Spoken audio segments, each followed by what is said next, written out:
श्री चंद्रमोहन गुप्ता का घर यही है ना? सूटेड बूटेड अजनबी ने पूछा, जो रेलवे बुकिंग क्लर्क हैं। जी हाँ, मैं ही हूँ।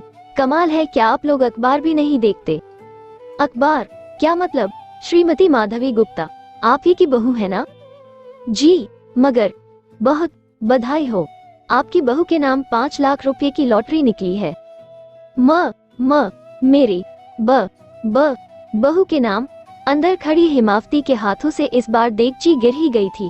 अजनबी ने मुस्कुराकर कहा, जी हाँ, मैं लॉटरी का एजेंट हूँ। यह अंधे मोहम्मद अली मेरे हौका है। आपकी बहू के नाम इन्हीं से किसी ने स्टेशन पर टिकट खरीदा था, शायद आपने ही। स्टेशन पर? चंद्रमोहन की आवाज थर थर कांप रही थी।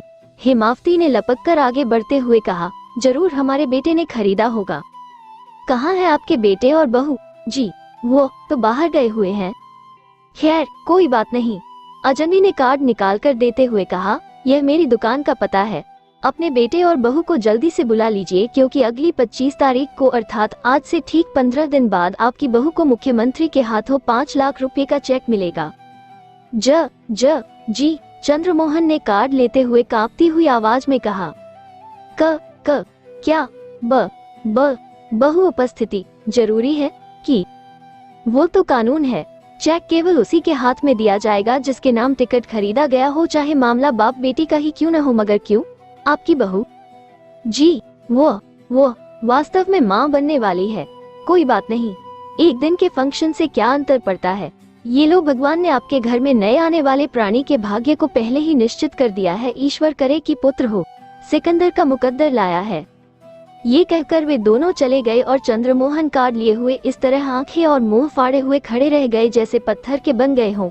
अचानक हिमावती ने लपककर उनकी बाह पकड़ते हुए कांपती आवाज में कहा, तुम क्या सोच रहे हो जी? चंद्रमोहन चौंक कर बोले, मुझे याद पड़ता है, तांगे वाले ने रुपयों का लिफाफा देते हुए कहा था कि इसमें उसकी बेटी का भाग्य भी है। कहाँ है लिफाफा? बक्स में रखा है।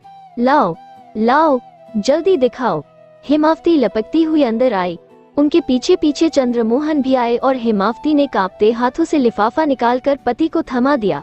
चंद्रमोहन ने लिफाफा खोला तो उसमें नोटों के ऊपर ही लॉटरी का टिकट रखा हुआ नजर आया और चंद्रमोहन अनायास उछल पड़े।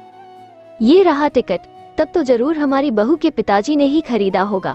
हिमावती ने पहली बार मान और उसके तांगे वाले बाप के लिए सम्मान का स्वर अपनाया था। इसीलिए उन्होंने कहा था, इसमें मेरी बेटी का भाग्य है। चंद्रमोहन का स्वर भी बदला हुआ था, उसमें आत्मग्लानि भी थी। हे भगवान, 5 लाख में तो एक पीढ़ी का भाग्य बदल जाता है। उस टिकट बेचने वाले ने ठीक कहा था। मगर बहू के बिना ये 5 लाख रुपए मिलेंगे कैसे? हे प्रभु, ये हमने क्या किया?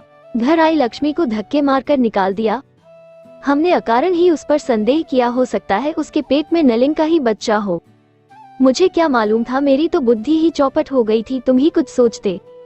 अरे अब सोचना क्या, मैं बहू को ढूंढने जाता हूँ अभी। कहाँ ढूंढोगे? अरे उसके मोहल्ले में किसी को तो कुछ मालूम होगा, आखिर उसके पिताजी पहले तो वहीं गए होंगे। तो फिर जाओ जल्दी से, देर क्यों करते हो? चंद्रमोहन की टांगे थर थर कांप रही थी, फिर भी वो लपकते हुए बाहर निकल गए और हिमावती दौड़कर अंदर गई। फिर लक्ष्मी देवी की मूर्ति के आगे हाथ जोड़कर माथा टेकती हुई बोली, हे लक्ष्मी देवी, हे माँ, बस एक बार दया करो, किसी प्रकार हमारी बहू मिल जाए, फिर हम तुमसे कुछ नहीं मांगेंगे, तुम्हारे चरणों में सोने का दिया जलाएंगे। हिमावती को बहू पर बहुत प्यार आ रहा था और मन आत्मग्लानि अनुभव कर रहा था बहू के प्रति कठोर व्यवहार करने पर।